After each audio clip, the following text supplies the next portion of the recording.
Promover a defesa dos direitos humanos significa investir na construção de um mundo voltado a valores como igualdade, justiça, tolerância e respeito pela dignidade humana. Mas de que forma esses valores se aplicam na prática quando os envolvidos são refugiados ou imigrantes? Depois do terremoto de 2010, o Brasil recebeu milhares de haitianos que vieram em busca de melhores condições de vida. No entanto, muitos estão deixando o país vítimas de preconceito e falta de emprego. Esta é a pauta do Viva Voz, que está no ar pela rádio também, pela TV Univale. E hoje quem me acompanha é a acadêmica de jornalismo Juni Hugen. Boa tarde, Lisa. Boa tarde para você que acompanha o Viva Voz pela rádio e também pela TV Univale. Nós estamos no ar e você pode nos acompanhar através das redes sociais. Estamos no Facebook /Viva Voz Univale, também no Twitter e no Instagram como @Viva Voz Univale. Isso mesmo. A nossa convidada de hoje é a professora Giselda Xerém. Ela é mestre em Direito e docente do curso de Relações Internacionais. Ela também é responsável pelo Escritório de Relações Internacionais aqui da Univale. Obrigada pela participação, professora. Obrigada, Lisa. Obrigada, Júnior. Prazer estar com vocês nessa tarde de hoje. Bom, acho que a temática é bem ampla e muito relacionada à nossa região quando a gente fala de haitianos.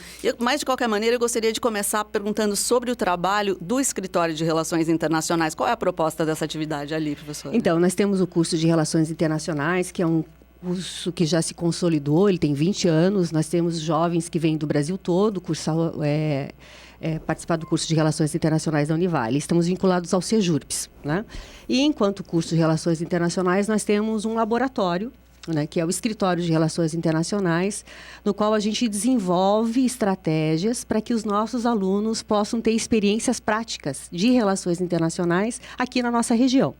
Então, a partir desse princípio, nós desenvolvemos várias estratégias. Então, nós atendemos cidadãos com demandas internacionais, nós atendemos prefeituras com demandas internacionais e atendemos também, a partir de agora do ano de 2016, empresas que tenham demandas internacionais, estejam em processo de negociações internacionais com outras empresas de outros países. Qualquer atividade, quando você usa o termo demanda, é nesse sentido. Qualquer atividade realizada no exterior. Exato.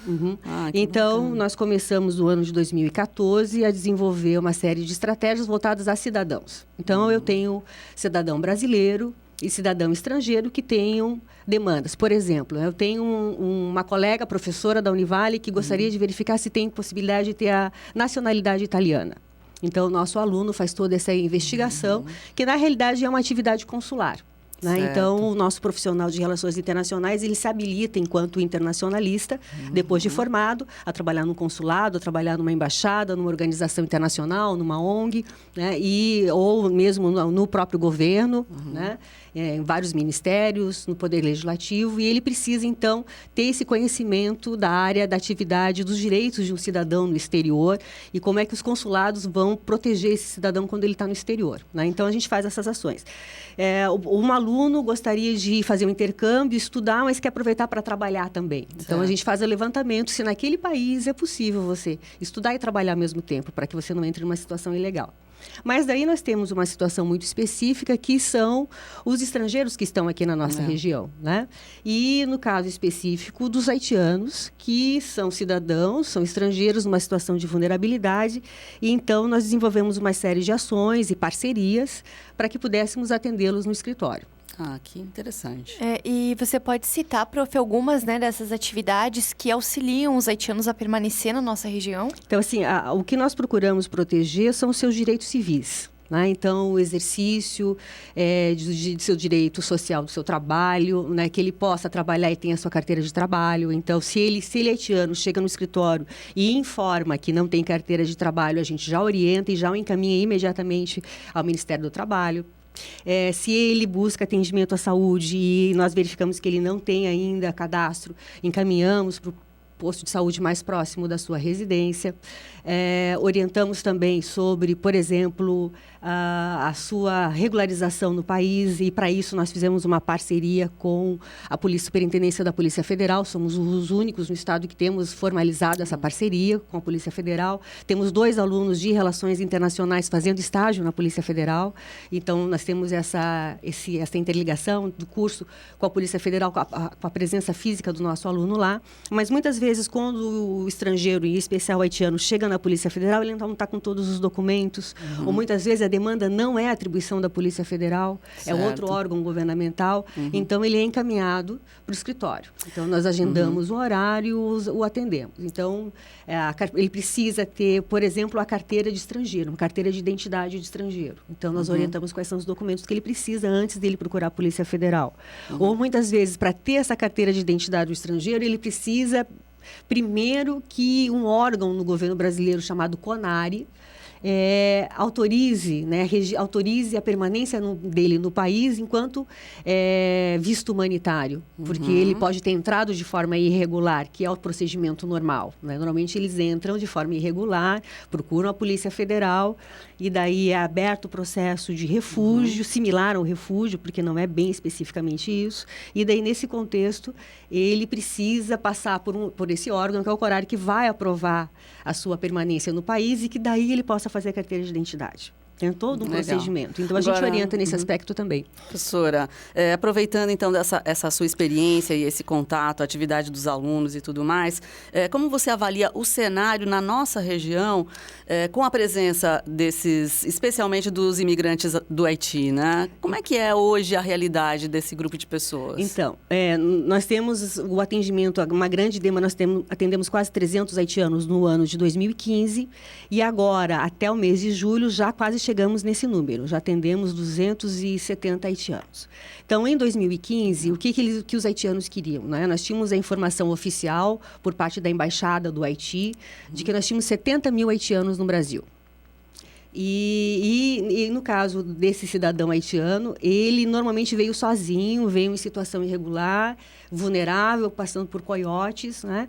Então, ele não queria mais, ele queria trazer a família, situações assim dramáticas, relatos muito tristes, né, de haitianos e até haitianas que não viam os filhos já há 4 anos e que gostariam de trazer os filhos, né? Mas não queriam passar pela situação vulnerável por um coiote, vir de forma legal. Então, no ano de 2015, além de nós orientarmos em relação à documentação, para que eles pudessem aqui, os que já estão aqui, estarem de forma legal, exercendo seus direitos civis, orientar nesse contexto, né, para que os filhos, caso pudessem vir, venham de forma legal. Então, existe todo um procedimento que é responsabilidade do governo brasileiro. Na realidade, a Embaixada do Brasil lá no Haiti, que autoriza, através de um visto, para que eles venham, que é a forma correta. Isso é o certo. É o certo. É procurar a Embaixada e pedir essa autorização para vir para o Brasil, para residir no Brasil. Mas muitos não vêm com isso. E até porque nós dificultávamos isso lá no Haiti, não era muito facilitado, né? No final do ano de 2015, isso mudou e hoje nós damos 2.000 vistos por mês. Tá? Okay. Porque em função até dos relatos de toda a situação que eles vinham enfrentando. Bem, então, quando o governo brasileiro tomou essa providência, antes disso, então, tinha essa situação de querer trazer a família para cá. Certo. Então, no trazer a família, nós ou então acessávamos os bancos de dados do governo brasileiro, que eles também devem acessar, preenchiam todos os formulários para um pedido chamado reunião familiar. Então, é necessário que a pessoa que queira vir, no caso menor de idade, preencha tudo isso. Lógico que é o pai e a mãe que tem que fazer, o pai e a mãe estão aqui. Então, lá no escritório, era um atendimento que exigia muito trabalho por parte dos nossos alunos. Cada atendimento levava uma média de 2 horas para preencher todos os formulários. Normalmente, um pai queria trazer 2 ou 3 filhos. Então, para preencher, nós juntávamos todos os documentos, o protocolo de pedido e daí entregávamos em mãos para que eles encaminhassem para alguém da família que estava sob responsabilidade, que é responsável por essas crianças no Haiti. Daí lá, essa pessoa tem que ir até a embaixada e pedir, então, protocolar formalmente o pedido para as crianças poderem vir para cá. Com a mudança econômica do país, né, e com a variação do dólar, porque na realidade ele ganha em reais, mas ele converte isso e manda esse recurso em dólar para o Haiti, porque o país vive uma situação dramática, sem perspectiva de mudança, já tem mais de 40% da população desempregada, né, então esse dinheiro que é mandado para lá é uma forma de manutenção da família lá. Claro. Né? Então, com a mudança do dólar, ele continua ganhando em reais, mas ele está ganhando metade do que ele ganhava antes. Imagina. Né? Então, com Tudo ficou isso, muito então complicado. hoje o haitiano que procura o escritório de relações internacionais do curso de RI, ele na realidade ele quer saber, ele quer orientações de como ele pode ir para o exterior.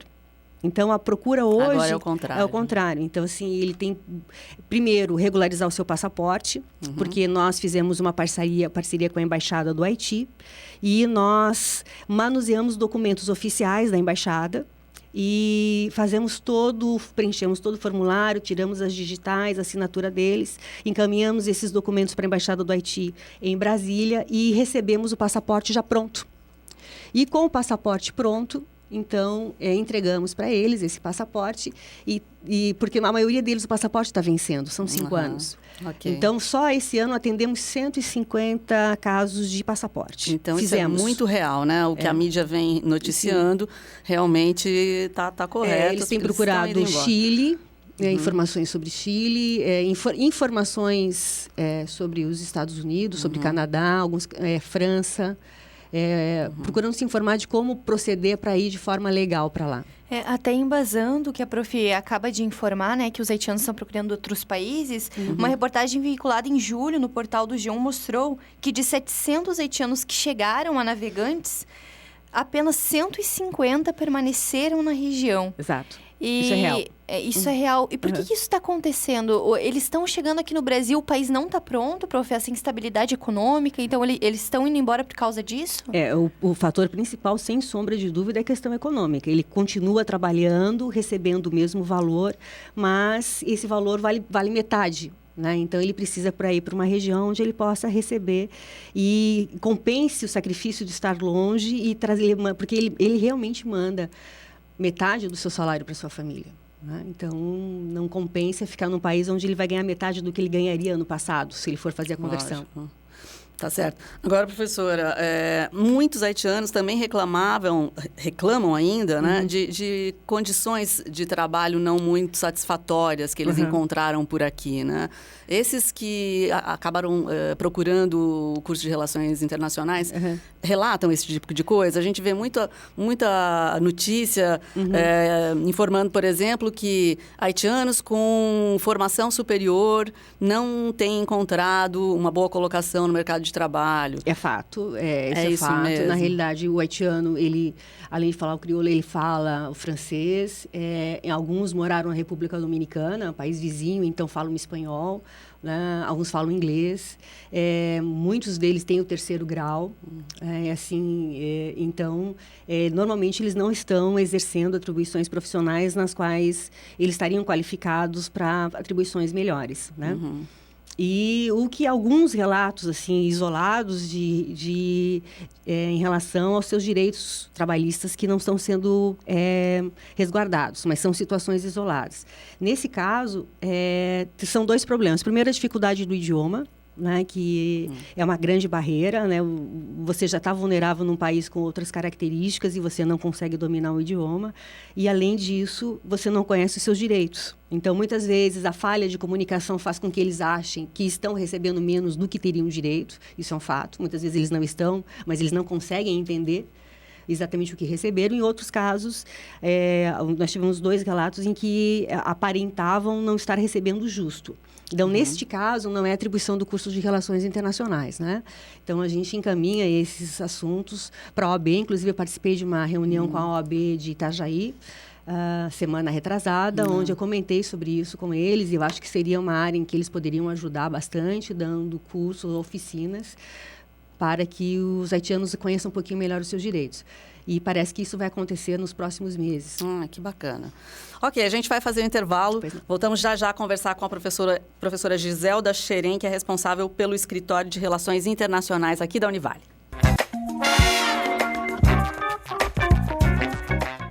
Já estamos de volta hoje conversando com a professora Giselda Xerém, professora que é responsável pelo Escritório de Relações Internacionais. Estamos falando sobre direitos humanos, estamos falando sobre imigração, especialmente a vida dos haitianos que estão aqui na nossa região.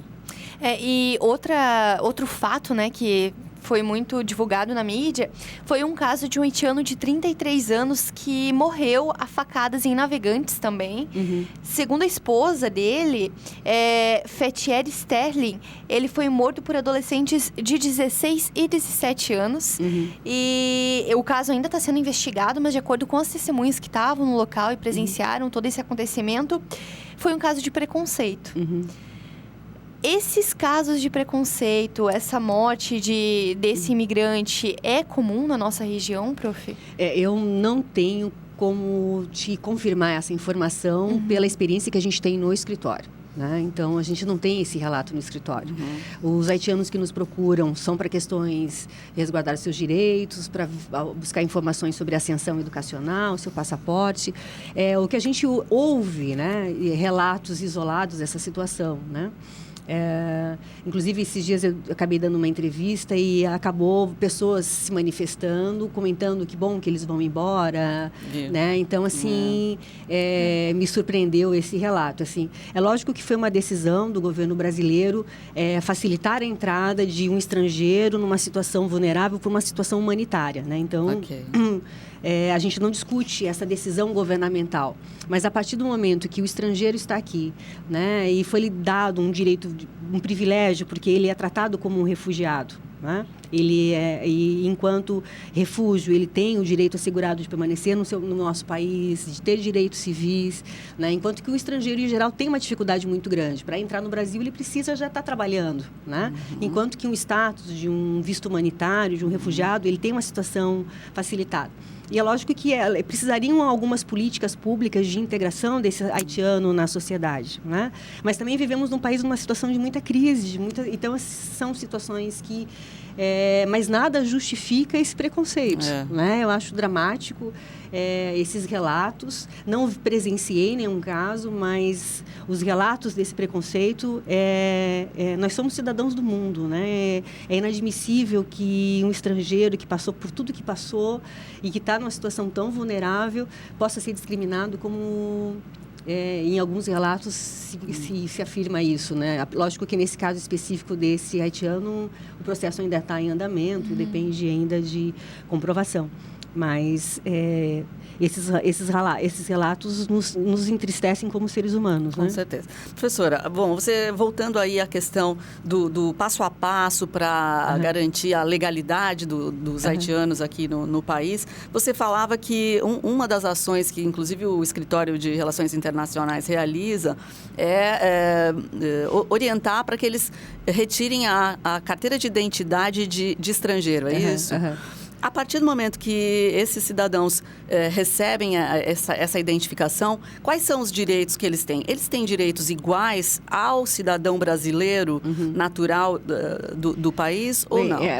E a gente entra acho que vamos ir para o geral para depois voltar para o específico deles. Então, assim, a gente, enquanto não somos cidadãos do mundo, nós acabamos tendo vínculos com determinado país. Então, a Constituição de cada país vai definir quem é o seu nacional.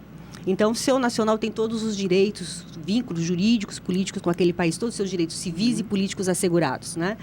E o estrangeiro, é lógico que, nesse contexto, ele não tem todos os direitos civis e políticos. É da discricionariedade de cada país dar os direitos que seriam possíveis ao estrangeiro. Então, depende do que o estrangeiro vem fazer. Se ele vem estudar, se ele vem trabalhar, se ele vem para morar definitivamente, muitas vezes ele até não quer mais ser estrangeiro, ele quer se naturalizar, né, ganhar nacionalidade. Nós temos o caso de 2 haitianos que querem se naturalizar brasileiros, né? Por exemplo, ele gostaria de ter acesso à casa própria, o programa Minha Casa e Minha Vida, e não pode, porque enquanto estrangeiro, não pode. Né? Então, tem restrições.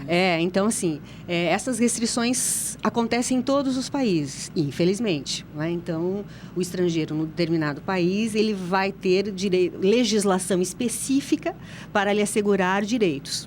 Então, todo país tem uma legislação específica para estrangeiro, né? No caso do haitiano, ele tem uma facilidade para entrar em nosso país, não tem direitos políticos, e é lógico que os direitos, né, as garantias fundamentais né? Ele tem, por exemplo, o acesso, o seu filho tem acesso à educação, ele tem que ter acesso à saúde. Políticas públicas, por exemplo, nós temos municípios que oferecem cursos de português. É o caso, por exemplo, de Itajaí. Temos entidades que fazem isso voluntariamente. Em Balneário também tem cursos de português para haitianos. Nós temos a universidade em Camboriú que faz, né? Nós temos o Colégio São José aqui em Itajaí, a FEAP, que faz um trabalho muito sério com haitianos. Questões pontuais, né? Mas é lógico que ele, enquanto vulnerável, ele precisaria de políticas mais voltadas ao seu perfil, né? E ainda, infelizmente, a gente ainda, enquanto país em desenvolvimento, temos as nossas demandas e não conseguimos atender a demandas de estrangeiros como deveria ser. Agora, Prof, você já citou que uma das dificuldades é o português, outra também é a falta de informação ou até a dificuldade de encontrar um lugar em que você consiga a informação correta. Existem outras dificuldades que os refugiados que chegam ao Brasil encontram para se manter no país? Olha, a que a gente verifica, né, mais imediata e mais latente é o idioma, né? O segundo é a possibilidade da ascensão educacional, que ainda... Por exemplo, um curso de graduação, a gente tem hoje no curso de Relações Internacionais 2 haitianos, né?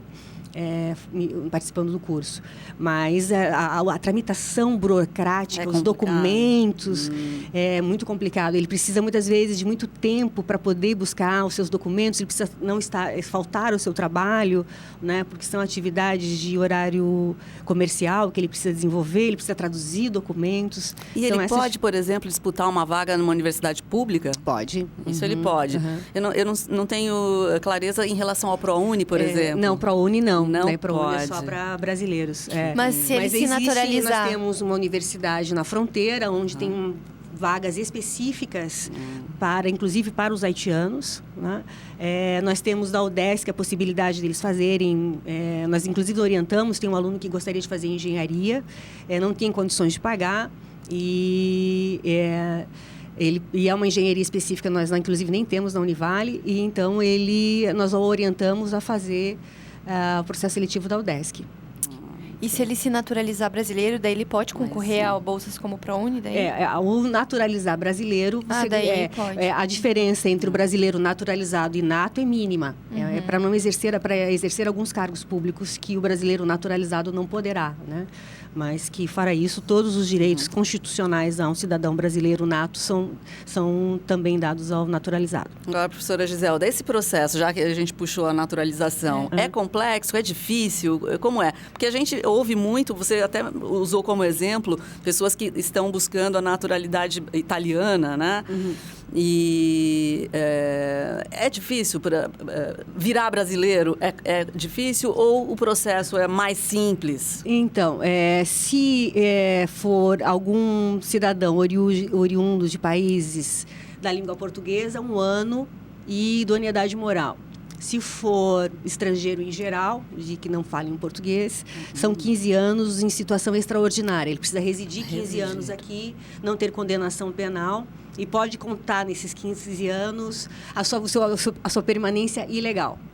E, no caso, existe aí a naturalização ordinária, que é 4 anos legais. Então, tem que estar 4 anos no Brasil de forma legal, sem condenação penal, para poder se naturalizar brasileiro.